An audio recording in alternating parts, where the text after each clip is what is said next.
inside? Is it cut off yet? Just go inside. Ask the other guard there. Okay. So, do I have to wait? I've been here for a while, and it looks like your number is not moving. What is your number, ma'am? Your number is already on B45, and I'm B50. Excuse me, ma'am. We are trying our best to make each transaction possible. So please just wait. Whatever. You're just wasting my time. I'll report this much. We are all wasting our time here, ma'am.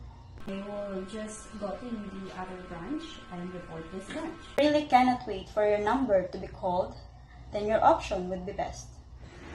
Customer C58, it's like C58 is not around.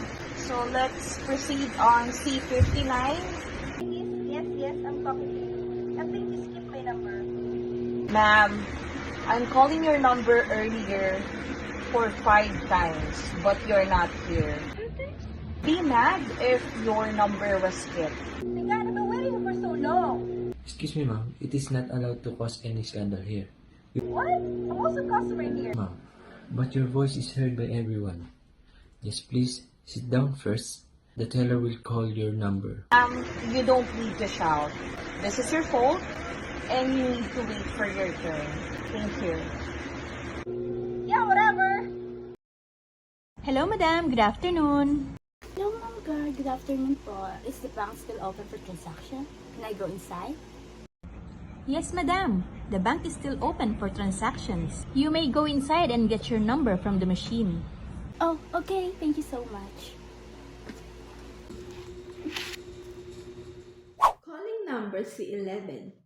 Please proceed now to the window 1. Hello, sorry, miss. Did you call number C11? Yes, ma'am. Yes, that is my number. Sorry, I just went to the bathroom. It's okay, ma'am. You can now sit, ma'am, so we can proceed. Thank you. Well, good afternoon. You look always fresh, huh? Thank you for your assistance. You're always pretty too, ma'am.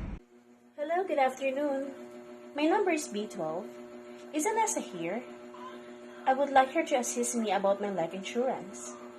Hi, madam. Good afternoon. As of now, Alessa is not available. She's on leave. Mind if I process your transaction as her substitute? It's fine with me. We can proceed. Thank you, madam. Please take your seat. I'll go ahead and pull up your account. Thank you. Take your time.